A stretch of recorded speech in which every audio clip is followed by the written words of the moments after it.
Hey friends, we've reached a special point in our journey together.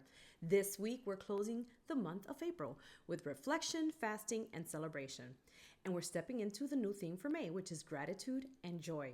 So let's take a deep breath, honor how far we've come, and get ready to embrace the blessings around us. This week is all about the ending well and beginning with thankfulness.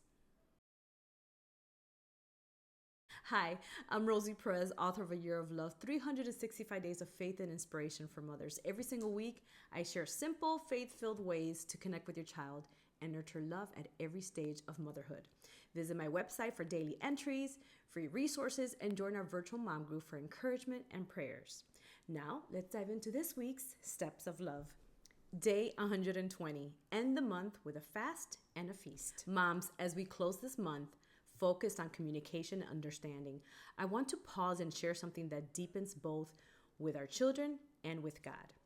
Fasting isn't about rules or schedules, it's about clearing the noise, listening to God's voice, and preparing our hearts. Let's take a biblical example. Jesus' 40-day fast, Luke 4, 1 through 2. Before Jesus began his ministry, he fasted for 40 days in the wilderness, not to prove anything, but to prepare his heart and resist temptation. Moms, if Jesus needed that sacred space before stepping into his calling, how much more do we? Fasting strengthens us to love, lead, and lift our children in prayer. I fast twice a week, sometimes 6 to 6, sometimes 24 hours, but for me, it's not about the clock. It's about the battles I can't see, the moments I sense fear, doubt, or the enemy creeping into my life or my children's lives. That's when I go into fasting. Fasting, prayer, and the Word of God align me with Him. And when I'm aligned with Him, failure and defeat is never my story. You don't have to fast perfectly. You don't even have to wait for the end of the month. But I invite you to choose one moment to fast, pray, and feast with your family. Quiet the world, lift your children, and hear from God. Here's a closing challenge for you. Fasting is a sacred pause. It's where we reset our hearts and realign them to our purpose in life.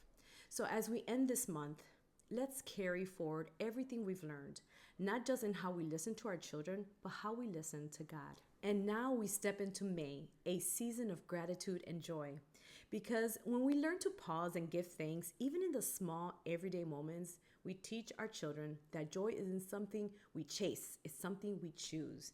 In May, we'll focus on celebrating life's blessings, nurturing thankful hearts, and finding joy in the simple, sacred moments of motherhood. Day 121. Start a gratitude journal. Do you know how to help your child grow a thankful heart? This one is a good one. For younger children, help them begin a journal where they write or draw pictures of what they're thankful for. Get them started and let them take it from there. They don't have to complete it every day, but tell them that it's a great way to remember what God has done and the people He has placed in our lives. That's what we should be thankful for. This can turn into a prayer list as well. For young adults, it's as simple as verbally sharing with them during a shared dinner what you're thankful for. Day 122. Create a gratitude chain. This one is really for the young children. Make this a fun project where you cut out strips of color paper and help them write or draw what they're thankful for. Watch this chain grow all month as a visual reminder of your blessings.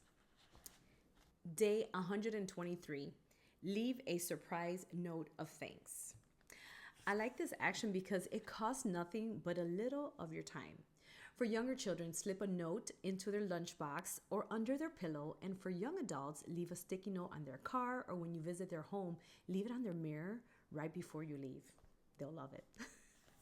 Day 124. Plan a joyful outing.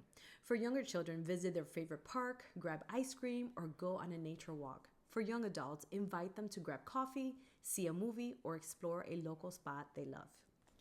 Day 125. Thank them for something specific. Specific gratitude reinforces their sense of purpose and value. For younger children, thank them for contributions they've made in the household or their progress in school. Now, for young adults, you need to recall a conversation they've had with you and thank them for staying strong in their decision making and for persevering through it. Day 126. Send a note of thanks.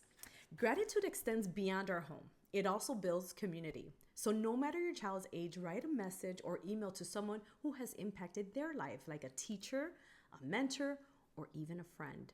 Let them know their role in your child's life matters and you are grateful. Moms, as we shift from April to May, let's carry forward everything we've learned about communication and connection and add a new layer of gratitude and joy. This week is about reflection and celebration, and as always, it's about showing up for your child in ways that leave a lasting impact of your love. Let me know in the comments which action resonated with you most this week. And don't forget to subscribe so you don't miss next week's journey. I'm cheering you on and praying for you every step of the way. See you next week, friends.